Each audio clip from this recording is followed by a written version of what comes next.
క్రీస్తు యేసునందు బాప్తిసం పొందినటువంటి వ్యక్తులు యేసుక్రీస్తు యొక్క శరీరంలో అవయవాలు ఉన్నారు. యేసుక్రీస్తు యొక్క శరీరంలో అవయవాలు ఉన్నటువంటి క్రైస్తవులు ఆత్మ సంబంధమైనటువంటి పనులు జరిగిస్తూ దేవుణ్ణి సంతోషపెట్టేవారుగా ఉండాలి. యేసుక్రీస్తు మనకు శిరస్సై ఉన్నాడు. ఆయన పరిపాలన కింద మన యొక్క జీవితాన్ని కొనసాగించవలసిన వారమే ఉన్నాం. మనము ఎఫెసీ పత్రిక 5వ అధ్యాయము 29వ వచనం మనం చదివినప్పుడు అక్కడ ఈ విధంగా వ్రాయబడింది. ఎఫెసీ పత్రిక 5వ అధ్యాయము 29వ వచనాన్ని మనం ధ్యానించిన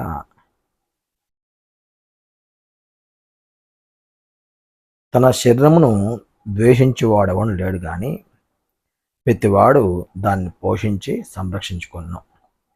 మనము క్రీస్తు శరీరమునకు అవయవమై ఉన్నాము కనుక అలాగే క్రీస్తు కూడా సంఘమును పోషించి సంరక్షించున్నాడు. ఇక్కడ మనం ఆలోచన చేస్తే మనము క్రీస్తు శరీరమునకు అవయవాలై ఉన్నాము అని ఎఫెసీలో ఉన్నటువంటి సంఘానికి పౌలు తెలియజేస్తున్నాడు. ఈరోజు మనం ఈ విషయాన్ని ఆలోచించగలిగితే సంఘములో ఉన్న ప్రతి వ్యక్తి యేసుక్రీస్తు యొక్క శరీరంలో అవయవమై ఉన్నాడు. శరీరంలో ఉన్నటువంటి అవయవము పనిచేయాలి. పనిచేయకపోతే ఆ శరీరంలో అవయవం వల్ల ఏ ఉపయోగం ఉండదు. కాబట్టి శరీరావయవాలు అన్నీ పనిచేస్తేనే అతను ఆరోగ్యవంతంగా ఉన్నాడనేది వాస్తవమైన సంగతి. ఒక వ్యక్తి ఆరోగ్యంగా ఉన్నాడని ఎలా నిర్ధారిస్తామంటే అతని యొక్క శరీరంలో అవయవాలన్నీ పనిచేస్తుంటాయి.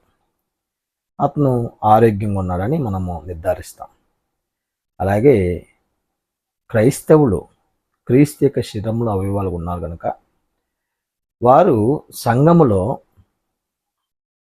పని చేయాలి. సంఘ కార్యక్రమాల్లో సంఘము ఏర్పాటు చేసేటువంటి ప్రతి కార్యంలో కూడా పాలిభాగస్తులు అవ్వాలి. అప్పుడు వారు యేసుక్రీస్తు యొక్క శరీరంలో అవయవాలు అంటారు. కానీ కొంతమంది పని చేయరు. ఆదివారం వస్తారు, వెళ్ళిపోతారు. ఇంకా మళ్ళీ వచ్చే ఆదివారం వరకు కూడా సంఘముతో వారికి ఎటువంటి సంబంధం ఉండదు. సువార్త కూడికలకు కానీ గృహ దర్శనాలకు కానీ లేదా సంఘ కార్యక్రమాలకు సంబంధించిన విషయాల్లో కానీ వారు పాలిభాగస్తులు కారు.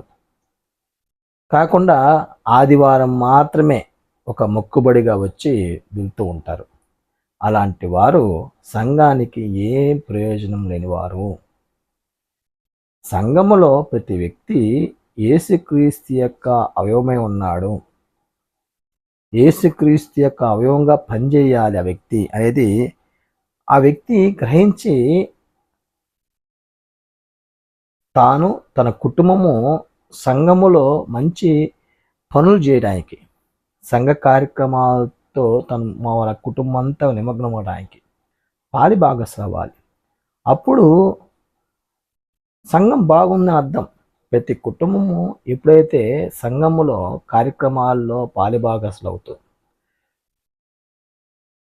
ప్రోత్సాహకరంగా ఒకరినొకరు ఆత్మ సంబంధంగా ఎదుగుతూ జీవితాన్ని కొనసాగిస్తూ ఉంటారో అప్పుడు సంఘం ఆరోగ్యవంతంగా ఉంది అని అర్థం. ఈరోజు మన పరిస్థితి చూస్తే అందరూ చాలా బిజీగా జీవితాన్ని గడుపుతున్నారు. మాకు టైం లేదు బెదరు, మాకు కుదురుతుంది బెదరు, మాకు సమయం అనుకూలంగా లేదు బెదరు, బిజీ షెడ్యూల్ అయిపోయింది అని ఇలాగా ఏదో ఒక కారణాలు చెప్పేసి సంఘ కార్యక్రమాలకు దూరంగా ఉంటూ ఒక ఆదివారం రోజే రావటము వెళ్ళిపోవడం జరుగుతుంది. ఇక్కడ మనం ఆలోచన చేస్తే దేవుని పనిని నిర్లక్ష్యం చేయటం వల్ల సంఘం అభివృద్ధి చెందిద్దా? దేవుని కార్యక్రమాల్లో పాలిభాగస్తులు అవ్వకుండా సంఘం అభివృద్ధి చెందిద్దా? సంఘం ఆరోగ్యవంతంగా ఉండే పరిస్థితి ఉంటుందా అంటే ఎంత మాత్రం ఉండదు.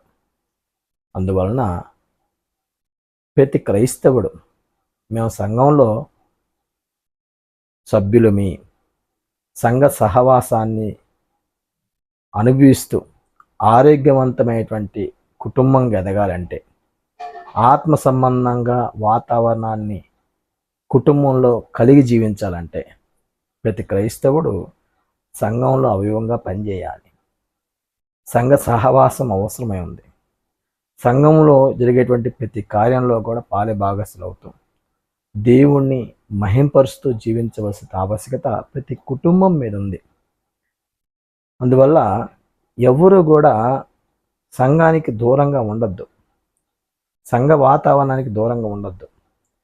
ఆదివారము మొక్కుబడిగా వచ్చేటువంటి ఆ విధానాన్ని తీసివేయండి.